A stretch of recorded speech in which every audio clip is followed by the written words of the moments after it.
So here we're working on Millie with that impulse control, that as soon as that door's not open, she doesn't bolt through it. Okay? When we open that door, you can hear her whine. You can see all the dogs are excited.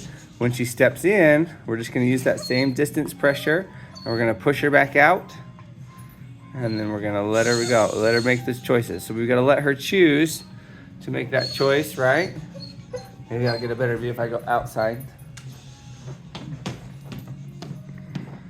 There, I lifted my legs because she tried to jump on me. Maybe because I'm outside, she won't do it, but.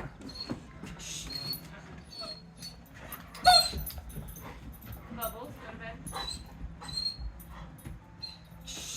There, so she charged in before she was invited. So Jennifer's just gonna grab her and bring her back out. Just grab her by the collar. There we go, bring her back out. So when we have to grab her by the collar, we don't do it politely. I mean, we do it nicely. But it's not something we do while we pet her or we kind of give her a lot of attention. Okay, here she kind of has her, she tried to sneak through again. You can see Jennifer kind of had to stop her and squeeze her between her and the door. So Jennifer's just gonna add some energy here at the door, back and forth, there. So when Millie's pushing through and being, you know, doing things she's not supposed to, we're gonna be a little bit more energetic, okay? And we gotta be quick about things. And then we're gonna, when she's calm and she's being respectful, then we're gonna slow things down and we're gonna match that same energy level. So the same energy Millie's putting into kind of being disobedient, we're gonna put into helping her be obedient, okay, or control those impulses. So she pushed her feet through the door. You can see Jennifer's wiggling her feet there, making it a little uncomfortable for her to be inside or to put her feet up there. There, now Jennifer's doing some half circles like we've talked about on the bed. So this is like on the bed, Millie's learning that impulse control of not to go across a certain barrier, right? So that barrier is that step up going into the house. Okay, there she wanted to, but she didn't, which was good. Okay, and there, so now when it's her turn to really come in, we're gonna use that physical touch. We're gonna use that contact pressure of pulling her on the collar. And she grabbed her by that collar and then she led her in the house. We didn't give her a cue. We didn't tell her what to do. We used that physical contact. So she knows that until she feels that contact and us pulling her in, then she just was to wait. All right, now we're gonna switch over. She's been out, had her playtime. So because it goes playtime, leash time, bedtime, and then reflection time. She had a little bit of time to play outside. Obviously, she played a lot, so she's getting a good drink this morning. And then we're gonna switch to the walk on the leash, and Jennifer's gonna go over how to put the leash on. So when you find your leash, it probably looks something like this. So always just grab it in and lengthen it out. Here I have a handle right next to this black piece of rubber. At the other end, I'll just open it all up so it's not twisted. And I can see I just have a loop with a figure 8 and a black.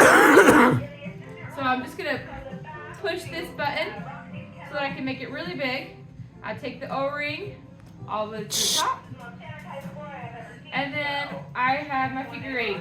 This figure 8, the leash in front of it, is the part that's gonna go over the nose. So this is gonna go over the head, this is gonna go over the nose. Again, I just like to make it really big, that way I'm not having to get it, trying to squeeze it over her nose. So I have both my pieces. I'm holding on to my O-ring with the little black keeper, and then I go ahead and get my nose piece ready. Over the ears, over the nose. Sorry, she's sitting on it. All your chores already? There we go. And then I cinch it It down. came off her nose. Thanks. Over her nose, where she's all slobbery and wet from the water. And this is gonna sit right in between the ears.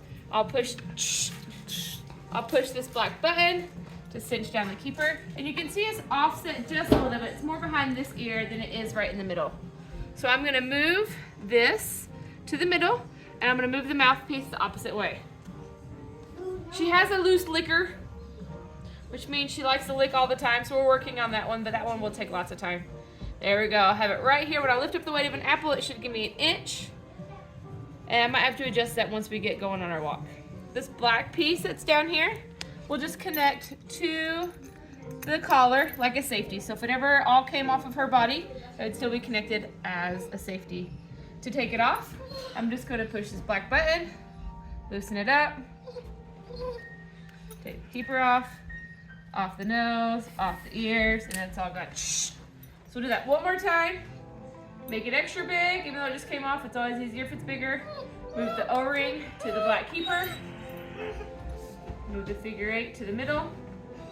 Have both ready. Over the head, over the nose. Cinch it down. It's crooked, really crooked this time. So I'm just going to pull both, moving the front and the back at the same time. Place it right behind the ears, push this keeper, and put it down.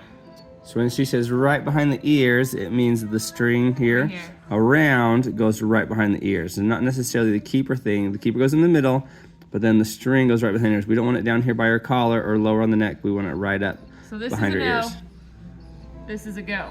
There we go. And then we put on the safety. In order for her to get off the bed, it's the same thing through all the doors. I have to physically give her that tug. So she can't move until I give that tug that says, come on off. And then we'll go do the same thing out the front door. If you want to follow us to the front door. So then immediately, even though we're still in the house, she's on that leash, right? So we gave her that contact pressure off the bed, and now she's on her best leash manners. So we're working on those leash manners of her staying on that loose leash, controlling those impulses here at our side. Here, I lifted up. Why don't you talk since the camera's on? Here, we're at she's using that weight, that lift weight of the apple. She gave that lift, and Millie put her bum down, which is great. Okay, whoa, see how she wanted to jump out the door. So we're just gonna use that same kind of door manners here. We're gonna move our feet, we're gonna move back and forth. We should be able to open that door and greet the neighbors. We should be able to open that door and pick up our Amazon package outside. Okay, you can see Millie had scooted up a couple scoots, so Jennifer is just gonna scoot her back to where she was in the first place. Okay, we should be able to greet people. We should be able, and you can see there, every time Millie stands up, before Jennifer gives her that contact pressure up here, we're gonna move again. Okay, Jennifer's gonna give her that lift pressure of that apple and wait till she puts her bum down. You ride's here. Okay, so we should be able to greet those people. We should be able to step out and get packages. We should be able to do whatever we want. That door opening is not Millie's cue to leave. It's not her cue to go.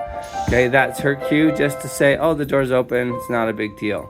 And really, she should be on her bed, but in the future, right, we want her to know not to bolt out doors. This goes for car doors. This goes for any door, really. She's supposed to be learning to control that impulse and wait until we give her that physical contact cue for her to move on and keep going. Sophia, okay, hurry, they're here. So there, I missed it, but Jennifer gave her that physical cue to come outside. And then you can see once they're outside, they're gonna go back to that same sitting position, okay? So there's lots of excitement in going outside. There's what's gonna happen, what's gonna be out there, who's gonna be out there, okay? But we want her to go back into that same calm, cool, collected mindset. Go ahead. As if there was nothing out there. So it doesn't matter what's out there, she's gonna be just as calm outside the door as she was inside the door. Okay, so you can see Jennifer's just moving around, doing some different moves there, and now they're ready to go out on their walk and continue that practice. So a lot of times even, I don't know if Jennifer's gonna do this, but we'll do this door approach multiple times. Okay, we'll go in and out and in and out and in and out. Okay, since Millie's kind of struggling with it, that's something that we're gonna be like, oh look, we went on a little walk, we made it almost to the driveway. Now look, we're gonna come back and we're gonna go in the house. Okay, we want this door to become so familiar to her that she's like, oh, we're just going to the door again. It's just another thing.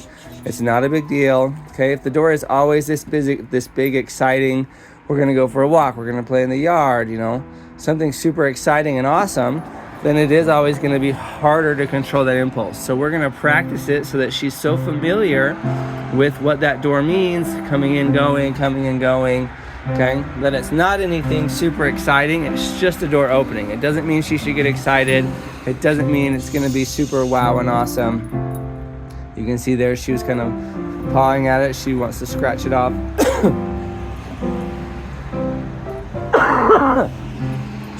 Oh, there she bolted again before Jennifer was ready. Okay, so Jennifer's moving in and out. So here you can see her, she's gonna kind of, you gotta be careful. If she learns she can scratch that nose piece off, then it gets a lot harder. Can I come in for a second? Yeah. Hi, welcome, thank you. So you can see, oh, she didn't have, you can still see the slack in that leash. Okay. Oh, there she's up again, so she's gonna use that lift pressure. There, so Jennifer's getting out, she's picking up a oh, lift pressure again. She's stepping out, she's greeting the neighbor, she's picking up that package. And that's how we want Millie to be. We want her to be calm, cool, and relaxed. And there, Jennifer gave her that light. You saw it wasn't much of a tug, right? But it was just a light contact. She made that light contact, and then she was able to Get up and come outside. then get up and follow her out the door. And now I'm lifting the light contact again. Yeah, so again, out the door, we're using that same contact pressure. Okay, you can see that gentle lift. That keeper might be a little loose, but okay. And we're just gonna wait here again so that we have that same calm, cool, collected attitude and behavior outside the door as we did inside the door. This is something she struggles with a lot, is being patient. One of the questions you asked is about exercise, and we'll cover that a little bit more. But the exercise is really important, the physical exercise and this mental exercise, in order to help calm her down. But it's also just habit. She's got to learn how to just sit here, and this is okay. So that means we just have to practice it. Yesterday we practiced at the kennel. We just stood in front of the kennel while people came and went for 30 minutes and just practiced this. Just chilling without whining, without moving, just learning how to chill. And I never move, like right now she's looking and whining at me. I never move when we're whining. I only move when we're nice and quiet. That way she understands it's not the whining that gets her what she wants, it's the patience that gets her what she wants. Now we're quiet, and we'll just go to the door one more time, and then we'll go for our walk. So there we go, same routine. Back at the door, she gave that gentle lift. Jennifer has a loose leash there. You can see it's short, but still loose. We're waiting for that contact pressure. Here's that contact. And she went inside. Same lift pressure on the inside. Great, we're going for a walk on the inside now. Back to the door. Loose leash here, there we go. Lift and sit, back to our loose leash. Hi, how you doing? Oh, there's a package on the front door. Shake the neighbor's hand. Okay, you can see all that slack in the leash. Oh, there she wanted to, but she controlled, oh, almost. So again, she's getting better each time, but she's still a little bit wants to jump and go. Oh, there. So you can hear Jennifer use that sh sound. That's the only verbal correction that we give. Okay. Here comes the tug. And here comes the tug. Contact pressure, out we go. Same thing, we come outside. You can see she still is a little bit impatient. She gets out here and she's like, oh, it's this time. It's going to happen. Something exciting. Okay, but really it's just the same thing again. So we want to see this happen more quickly as we practice. Her come out and be more willing just to be more relaxed and calm. And again, this is our first walk of the day.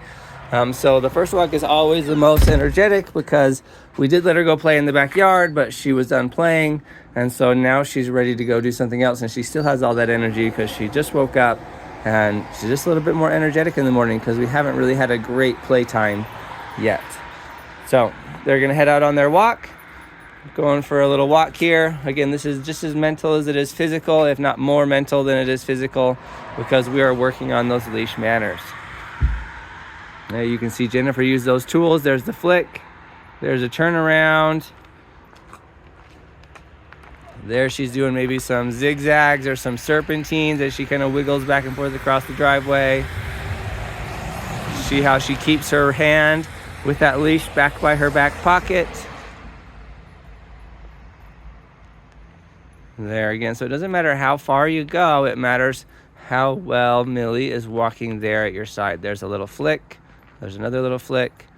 Okay, sometimes we use that same flick as we're doing those serpentines because she's kind of pulling or pushing ahead. You can see she really kind of rubs on Jennifer's legs there, and Jennifer might bump her with her knees a little bit if she's really pushing on her, as she's kind of encroaching into Jennifer's path. A little flick there. And again, so Jennifer's not holding her back. We're never holding her on that straight leash. She is giving those flicks, those changes in direction. Okay, the leash is short, but it's not tight. Okay, we want a loose leash, and then we're adding those short bits of pressure, the bumps, okay, the direction changes, and then we're relying on her there. I don't know if you can see that, but it's a nice loose leash. Okay, that little bit of bend in the leash is all we're looking for, which is what we want. And yeah, so they're gonna keep going back and forth, and they're gonna use that on their walk. Look how much better she's getting about just being patient after that short little walk. She's like, oh, I'm getting it. I can sit here, I can be patient, and we're doing good. So they're gonna continue practicing their walk using those tools, and we'll keep going.